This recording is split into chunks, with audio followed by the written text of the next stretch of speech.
around us, everywhere, we find persons with autism.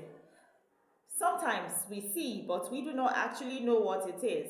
But from my previous videos, I have shown ways in which we can recognize persons with autism. Today, I'll be talking about how we can provide support for persons living with autism. And top of my list is acceptance.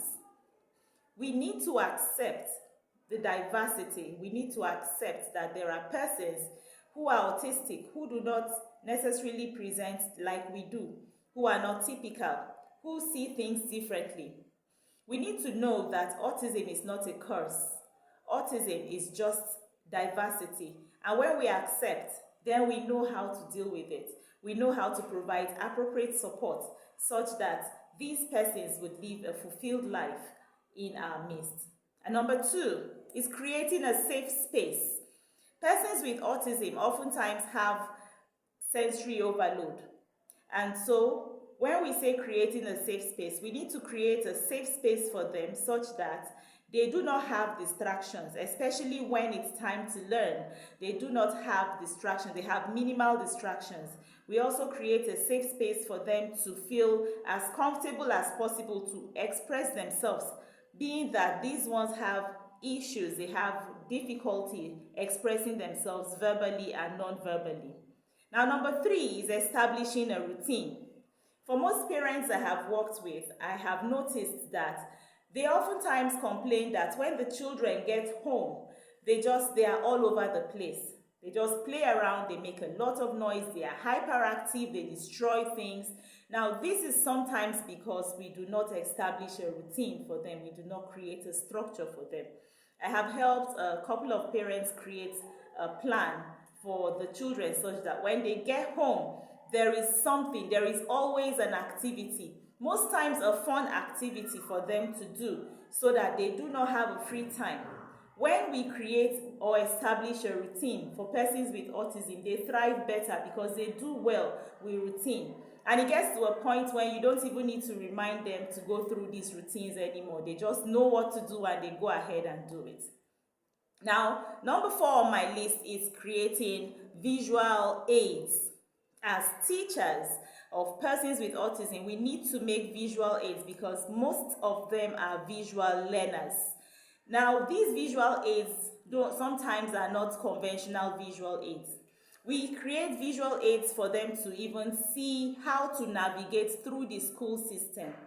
When we talked about establishing a routine for persons with autism, most times we need visual aids for them to function properly with this routine. So visual aid is just a part of their life. They need to see that it is normal for them to wake up in the morning, to make their bed, to brush their teeth, to come back from school, tidy up their plates. We don't just tell them verbally. Most times it's advisable that we make visual aids. We print out flashcards and make a stick, or we stick them on walls to help them navigate through their day, to help them function properly in our midst. And number 5 is encouraging communication.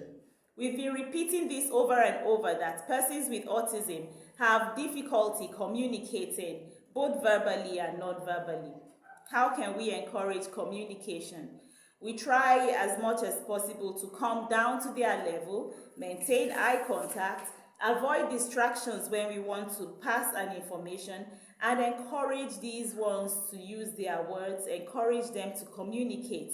We should celebrate every effort they make such that when they communicate, we recognize, we tell them we appreciate the efforts that they put into communication.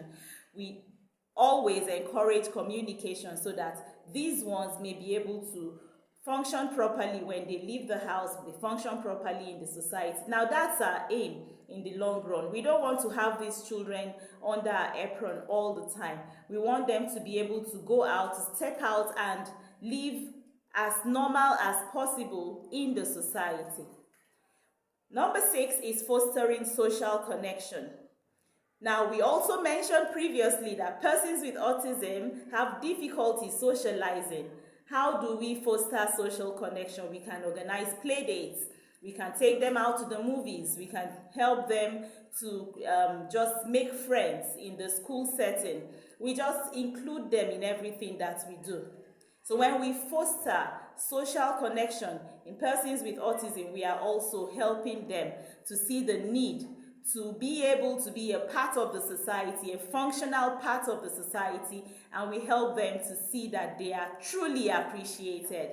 Number 7 is offering choices. They love to be involved when it comes to making choices. They love to be a part of choosing things that can be, for instance, you have a child with autism and you could ask the child, what are we having for dinner today? And you say, should we have beans or we should have rice? Now you've offered choices, maybe with visual aids as well, and make the child choose. Now the child will feel a part of the family. A child will feel like he is wanted. A child will feel accepted. And these are ways that we can help these children to communicate. These are ways we can help these children to feel safe in our midst. These are ways we can also help them to foster social connection. So by offering choices, we create an enabling environment for persons with autism. Now, one thing we should know is that every individual with autism is unique.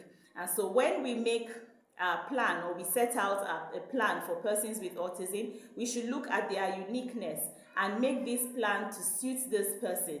Now, don't forget to share, to like, to comment on this video. If you want to see more of these videos, click on the bell so that when these videos pop up, you can have one in your inbox.